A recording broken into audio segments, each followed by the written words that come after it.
کہ اس نے چائے پی ہے، اچانک سے اپنے والد کی آواز آئی، جس پر اس نے ہلکا سا الماری کا دروازہ کھول کر سامنے کی جانب دیکھا۔ اسے اپنے والد بیڈ کے پاس اپنے خاص ملازم کے سامنے کے ساتھ کھڑے نظر آئے۔ جی جی جی جی صاحب جی، میں نے خود دیکھا تھا، ملازم تیزی سے ڈرتے ہوئے جواب دے ہوا تھا۔ ٹھیک، اب تک تو دوائی نے اپنا اثر دکھا ہی دیا ہوگا۔ عبد الرحمن کو جسمانی اعضاء کو سن کرنے والی دوائی چائے میں ملا کر دی گئی تھی، جس سے اس کا ذہن اور پاؤں ہاتھ 3-4 گھنٹوں کے لیے بالکل سن پڑ جائے۔ جی صاحب جی، میں نے انہیں خود پلائی، خود چائے پینے کے تھوڑی دیر بعد ہی زمین پر گرتے دیکھا تھا۔ میں نے خاموشی سے انہیں بیڈ پر لٹا دیا اور آپ کو بلانے چلا گیا۔ بہت اچھا کام کیا تم نے شہاب، اس کا انعام تمہیں جلد ملے گا۔ اجلال ملک مسرت بھرے لہجے میں خباثت سے مسکراتے ہوئے گویا ہوئے تھے۔ ابو جی نے دھوکہ کیا میرے ساتھ، سب کے سامنے کہا کہ ساری جائیداد میرے نام کر دیں گے اور جلد از جلد اپنی وصیت بتلوا دیں گے، مگر سمجھ نہیں آیا کیوں اپنی وصیت چینج نہیں کروائی، کیوں اسے حصے دار بنا کے میری ساری جائیداد کا۔ وہ بیڈ پر بے سط لیٹے عبد الرحمن کو خار کی نگاہوں سے دیکھتے ہوئے بولے، تمہیں کیا لگتا ہے میں اتنی آسانی سے اپنی جائیداد میں حصے دار بناؤں گا تمہیں؟ نہیں عبد الرحمن، ہرگز نہیں۔ ان کی آنکھوں میں جائیداد کے لالچ کی پٹی بندھی ہوئی تھی۔ کتنا یار، یہ کیسے، مطلب ایسی پٹی جس نے انہیں اندھا کر دیا تھا۔ جائز و ناجائز کی تمیز بھلا دی تھی۔ کسی جان کا ناحق قتل کرنا کتنا بڑا گناہ ہے وہ بھول بیٹھے تھے۔ وہ دولت خون سفید کر چکی تھی۔ ان کا جائیداد میں عبد الرحمن کو شریک بنانے کے لیے وہ ہرگز تیار نہ تھے۔ ویسے تو ضرورت نہیں تھی، پھر بھی دونوں پاؤں پکڑ لو اس کے۔ انہوں نے شفقت کا مظاہرہ کرتے ہوئے ملازمین کو حکم دیا تھا۔ جی صاحب۔ حکم ملتے اس کے پاؤں کی جانب جھک کر مضبوطی سے پکڑ کر کھڑا ہو گیا تھا۔ عبد الرحمن، ابو تمہیں بہت یاد کر رہے ہیں، اسی لیے تم بھی ان کے پاس چلے جاؤ، یہاں کی فکر مت کرنا، میں سب سنبھال لوں گا۔ یہ کہتے ہی بیڈ پر رکھا تکیہ اٹھا کر اپنے بھائی کے منہ پر رکھ کر اس کا سانس کھولنے لگے۔ دوائیوں کے زیر اثر عبد الرحمن کوئی احتجاج نہ کر سکا تھا۔ اجلال ملک نے تکیہ تک نہ ہٹایا جب تک یقین نہ ہو گیا کہ اس کی روح دنیا فانی سے پرواز نہ کر چکے۔ وہ بچہ جس نے آنکھیں کھولتے اپنے والدین کو کتے بلی کی طرح ہر بات پلٹتے دیکھا جس پر وہ اکثر سہم کر رونے لگتا تھا، پھر اس نے اپنی خالہ کو خودکشی کرتے دیکھا، ان غم و حادثات نے اس کی شخصیت پر بہت برا اثر ڈالا تھا۔ ابھی وہ صرف 6 سال کا ہی تھا جب اس نے اپنے چچا کا قتل اپنی آنکھوں سے ہوتے دیکھا، وہ بھی صرف جائیداد کی خاطر۔ ستم یہ تھا کہ قتل کرنے والا کوئی ظالم کوئی اور نہیں، وہ اپنا ہی باپ تھا۔ اس ننھے دل پر کیا بیتی تھی اپنے باپ کو قتل کرتا دیکھ، یہ بس وہی جانتا تھا۔ صاحب، شہاب کی نظر اچانک ہی کھلی الماری سے جھانکتے ہوئے بچے پر گئی۔ وہ بہت خوفزدہ دکھائی دے رہا تھا۔ اس نے اجلال ملک کو آنکھوں کے اشارے سے جازی کی موجودگی کی اطلاع دی۔ تم یہاں کیا کر رہے ہو جازی؟ اجلال ملک بمشکل اپنے غصے پر ضبط کرتے ہوئے بولے۔ مما، خوف کے مارے اس کی زبان ساتھ نہیں دے رہی تھی۔ میری بات کان کھول کر سن لو، کچھ نہیں دیکھا تم نے، سنا تم نے؟ کچھ نہیں دیکھا تم نے یہاں؟ وہ خاصا غصیلی آواز میں اسے مزید ڈرانے لگے۔ چچ چچ، اس کا پورا وجود بری طرح کپکپا رہا تھا۔ جازی، تمہیں پتہ ہے جو بچے میری بات نہیں مانتے میں ان کے ساتھ کیا کرتا ہوں؟ میں انہیں سزا کے طور پر اندھیرے کمرے میں بند کر دیتا ہوں، وہ بھی اکیلے۔ کیا تم اندھیرے کمرے میں اکیلے بند ہونا چاہتے ہو؟ بجائے اس بچے کی حالت کو سمجھنے کے اسے مزید خوف میں مبتلا کرنے لگے تھے۔ نہیں ڈیڈ، میں نہیں بتاؤں گا کسی کو بھی نہیں۔ وہ لرزتے ہوئے ٹوٹے پھوٹے الفاظ ادا کرنے لگا۔ وہ اتنا خوفزدہ ہوا کہ اسے بخار رہنے لگا تھا۔ وہ بہت ڈرا سہما رہتا کہ ایک چھوٹی سی پری اس کی زندگی میں آئی۔ محترمہ عروسہ اسپتال سے جیسے ہی نجمہ کو لے کر گھر آئی، وہ بچی دیکھنے کے اشتیاق میں ان کے کمرے میں خود چلا گیا۔ وہ بچی اسی لمحے جھولے میں تھی۔ وہ پہلی بار کسی چھوٹی بچی کو دیکھ رہا تھا، اس لیے ہچکچاہٹ کے ساتھ اسے چھونے کے لیے اپنی شہادت کی انگلی آگے بڑھائی۔ پری نے اپنی ننھی منھی انگلیوں سے اس کی شہادت کی انگلی کو فوراً ہی پکڑ لی، جس پر وہ مسکراتے ہوئے بولا، تم تو بہت کیوٹ ہو بیبی۔ جہاں ملک مینشن کے لوگ اسے وحشیہ اور عبد الرحمن کی بیٹی ہونے کے سبب دیکھنا تک پسند نہیں کرتے تھے، وہیں جازی بچپن سے ہی اس پری کے لیے اپنے دل میں ایک نرم گوشہ پایا تھا۔ اسے بالکل اچھا نہیں لگا تھا جب اس کی ننھی پری کو کوئی تکلیف پہنچاتا، چاہے وہ اس کا سگا بھائی ہی کیوں نہ ہو۔ محب اور نجمہ کے درمیان سالگرہ پر ہوئی لڑائی میں نقصان صرف جازی کا ہوا تھا، کیونکہ اس لڑائی کے بعد نجمہ کو نائزہ بیگم اپنے ساتھ لے گئی تھی۔ اس کا دل نہیں لگتا تھا اس پری کے بغیر۔ ابھی اس پری کی جدائی کا غم کم تھا کہ اس کی جان پر جو والدین کے درمیان ناچاکی کے سبب طلاق ہوتے ہوئے بھی دیکھی۔ اپنے والد اور بڑے بھائی کی جدائی بھی برداشت کی، اپنے ننیال میں ماموں اور مامی کا سخت رویہ بھی سہا، ان کی بدسلوکی بھی برداشت کی۔ ان سب حادثوں نے اس کے ذہن پر برا اثر مرتب کیا تھا۔ جوانی کی دہلیز پر جب قدم رکھا تو خوابوں میں ابھی تک اسی لڑکی کا بسیرا پایا جسے دیکھ سالوں گزر چکے تھے۔ اپنے دوستوں کے ساتھ وہ کیلیفورنیا گیا گھومنے پھرنے کے ارادے سے۔ وہاں محض اتفاق سے وہ دشمن جاں مال میں ایک لال رنگ کی میکسی دیکھی ہوئی نظر آئی۔ پہلے تو یقین ہی نہ آیا اس حسین اتفاق پر، مگر وہ سچ میں سامنے کھڑی تھی۔ وہ پہلی نگاہ میں ہی پہچان گیا تھا، اور کیوں نہ پہچانتا، اس دشمن جاں کی تصویر پر تو اس دشمن جاں کی تصویر تو دل پر نقش تھی، جیسے کوئی بچہ کینڈی کو دیکھ کر ڈال ٹپکا رہا ہو۔ وہ بالکل اسی طرح میکسی کو دیکھ رہی تھی۔ رال ٹپکاتی محسوس ہوئی اسے۔ ہائے اتنی مہنگی کیوں ہو تم اللہ، میرا بہت دل کرتا ہے تمہیں لینے کا، مگر پورے سال کی اپنی سیلری بھی لگا دو تو تمہیں نہیں خرید سکتی، سمجھا سمجھا کرو پلیز، اب میرے سامنے مت آنا۔ وہ ایک اسٹیچو پر لگی میکسی کے دامن کو پکڑ کر بچوں کی طرح روتو سا منہ بنا کر بول رہی تھی، جسے سن وہ بے اختیار مسکرا دیا۔ پہلی ہی نگاہ میں وہ دل کی گہرائیوں میں اتر گئی تھی۔ وہ اس کے پیچھے پیچھے کہیں دنوں تک خاموشی سے گھومتا رہا، چھپ چھپ کر اس کی لمحے لمحے کی تصویریں لیتا رہا۔ وہ سرپرائز دینا چاہتا تھا، اس لڑکی کی سالگرہ قریب تھی، اپنے دوستوں کے ساتھ واپس نہیں آیا بلکہ وہیں رکا۔ ارادہ تو سرپرائز دینے کے ساتھ ساتھ پرپوز کرنے کا بھی تھا۔ وہ بہت نروس تھا مگر ایکسائٹیڈ بھی، خود بھی واقف نہیں وہ دشمن جا کب سے اس کے دل پہ گھر بیٹھ کر بیٹھی ہے۔ سارے ارمان کانچ کی طرح بکھرے جب اپنی جگہ زوران کے گھٹنوں پر بیٹھ کر اسے پرپوز کرتا پایا، پھر بھی امید باندھے کھڑا رہا کہ شاید وہ انکار کر دے، کہے کہ اس کی زندگی میں پہلے سے کوئی موجود ہے، مگر ایسا نہ ہوا۔ نجمہ نے تو بخوشی اس کے پرپوزل کو قبول کر لیا۔ اس کے نزدیک زوران کی سب سے بڑی غلطی اس کے اور نجمہ کے درمیان آنا تھا۔ وہ ٹیبل پر رکھے تحائف کے ساتھ اپنا گفٹ چھوڑ کر پلٹ گیا۔ اس نے واپس جاتے ہی محب سے بات کی، مگر وہ تو کچھ اور ہی پلان رکھتا تھا۔ اس کے مستقبل کے حوالے سے ایک بار بھی محب نے یا کسی اور گھر والے نے اس کے جذبات کو سمجھنے کی کوشش نہ کی۔ آخر وہ لڑکی اس کی بچپن کی چاہت تھی، کیسے بھول سکتا تھا اسے؟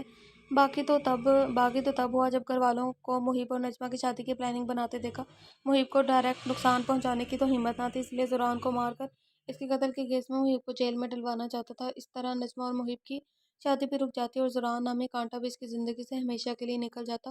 اس کی محبت صرف اس کی ہوتی، مگر قسمت کو تو کچھ اور ہی منظور تھا۔ جب جوڑے آسمانوں پر لکھے ہوں تو وہ بن کر ہی رہتے۔ محب اجلال ملک اپنے نصیب میں لکھوا کر آیا تھا، اس پری کو تو کوئی اور کیسے لے کر جا سکتا تھا اسے؟ زوران بچ گیا، ساتھ ساتھ اس کے والد کا کیا کیس بھی محب کو اپنی طاقت سے بآسانی دبا گیا، جس کے سبب جازے ہاتھ ملتا رہ گیا، اور نہ چاہتے ہوئے بھی نجمہ کو محب کے نکاح میں بنتا ہوا دیکھا۔ باقی سب کی طرح اس کا گمان بھی یہی تھا کہ محب نجمہ سے سخت نفرت کرتا ہے اور اس کی صرف جائیداد کے لیے کاغذی نکاح کرا ہے، اسے کبھی اپنی بیوی ہونے کا درجہ نہیں دے گا۔ اس نے دیکھ رکھا تھا محب گن کھاتا اس لڑکی کے چھونے سے بھی، مگر جان تو تب نکلی جب محب کو اڑتا ہوا پایا کہ وہ نجمہ کو اپنے ساتھ کمرے میں لے کر جائے گا، اور اپنی بیوی اس کی اور اب بیوی ہے اس کی۔ وہ ایک زخمی لومڑی کی مانی تھا جسے نہ چاہتے ہوئے بھی ہار ماننی پڑی۔ وہ بس اپنی محبت کو خوش دیکھنے کی آرزو رکھنے لگا تھا۔ اتنی سی تو خواہش تھی اس کی کہ وہ چہکتی مہکتی مسکراتی ہوئی ہر دم نظر آئے، مگر بالکل اس کے الٹ پایا تھا۔ محب اس کی نظر میں صرف دل لگی کر رہا تھا، جو غلط تھا۔ جب بیوی کہہ کر حق لیا ہے تو اب دنیا کے سامنے اسے رتبہ بھی دے، اسے مقام عزت بھی دے، مگر نہیں، وہ تو کسی اور گناہ کے معنی چھپا کر کمرے میں قید رکھ رہا تھا۔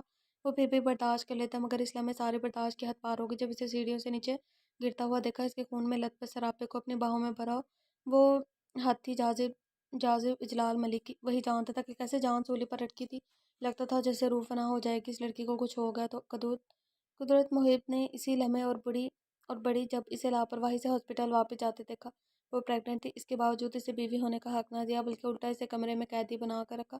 اس کے نزدیک محب جانوروں سے بدتر سلوک کر رہا تھا اس کی محبت کے ساتھ۔ ان سب کے باوجود وہ کیسے خاموش تماشائی بنا رہتا؟ اس بار اس نے شہریار کو گھر میں گنڈے بھیج کر پٹوایا، کیونکہ شہریار کے والد بزنس فیلڈ میں اپنا ایک نام و مقام رکھتے تھے۔ اسے پیچھا چھڑوانا محب جیسے شخص کے لیے بھی آسان نہیں ہوتا۔ وہ دنیا کے سامنے محب کو بچانے کی جبکہ پیٹ پیچھے پھنسانے کی ہر ممکنہ کوشش کر رہا تھا، مگر اس بار بھی اسے پھنسانے میں کامیاب نہ ہو سکا۔ وہ نجمہ کو محب کے نکاح کے قید سے آزاد کروانا چاہتا تھا، جو بغیر اس کی موت کے ممکن نہ تھا۔ محب کی موت ہر طرح سے اس کے لیے فائدہ مند تھی، اسے اس کی محبوبہ مل جاتی اور ساری جائیداد بھی، ہاں، مگر اس بارے میں میرے علاوہ کوئی نہیں جانتا۔ وہ رازدارانہ انداز میں ہولناک انکشاف کرنے لگا۔ صوبیہ کا ذہن مفلوج ہوئے جا رہا تھا ہمارے خوف و دہشت کے۔ اس کے نزدیک یہ لوگ انسان نہیں تھے، یہ تو جانور تھے، اور وہ وحشی درندے جو انسان کے لبادے میں ملبوس ہیں۔ بے شک میری بات سنو صوبیہ، یہ سب ہمارے لیے کر رہا ہوں، تمہیں میرا ساتھ دینا ہوگا ان سب میں۔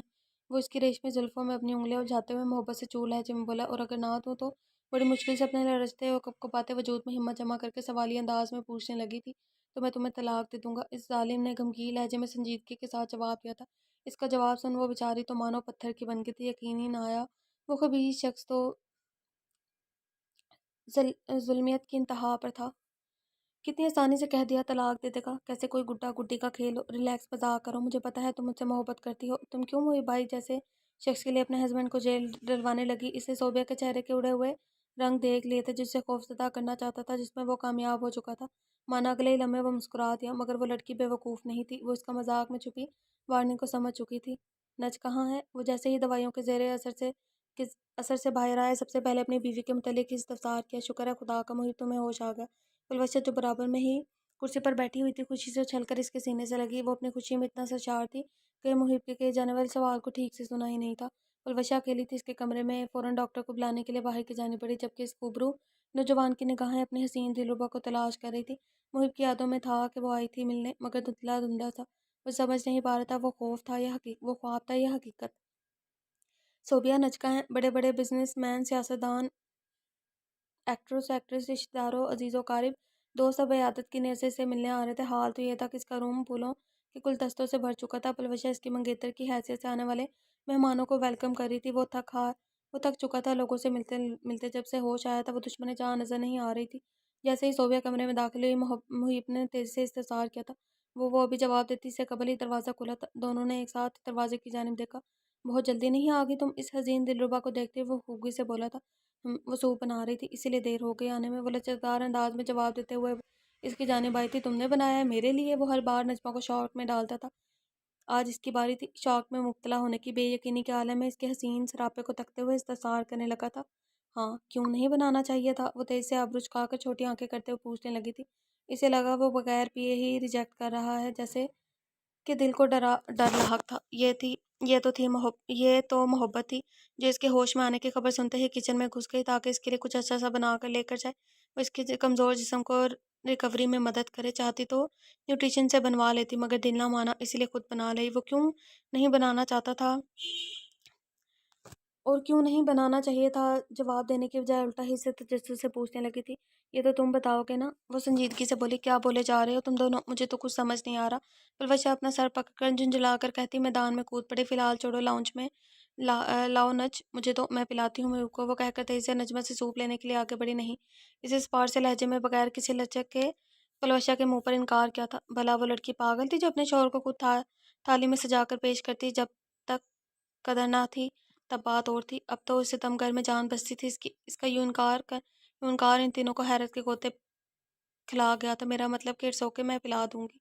الوشا کی نگاہیں سے سوال کر رہی تھی، یقیناً اسے ناگوار گزرا تھا کہ وہ لڑکی اسے محب کو سوپ پلانے نہیں دے رہی، مگر اور وہ کیا کرتی؟ وہ الوشا کو موقع نہیں دینا چاہتی تھی محب کے قریب جانے کا، مگر کوئی بہانہ بھی تو نہیں تھا، سوچ رہا تھا اس کے ذہن کو، اسی لیے بس جو منہ میں آیا نظریں چراتے ہوئے جواب کہہ دیا، گرم ہے اسی لیے میرے ہاتھ سے پیو۔ وہ سوپ پیالے میں نکال کر محب کے پاس بیٹھ کر اسے سوپ پلانے لگے، مقابل خاموشی سے اس کے ہاتھ سے پی رہا تھا، مانا الجھا تھا اچانک اس کے بدلے رویے پر، مگر چہرے پر ظاہر نہ ہونے دیا تھا۔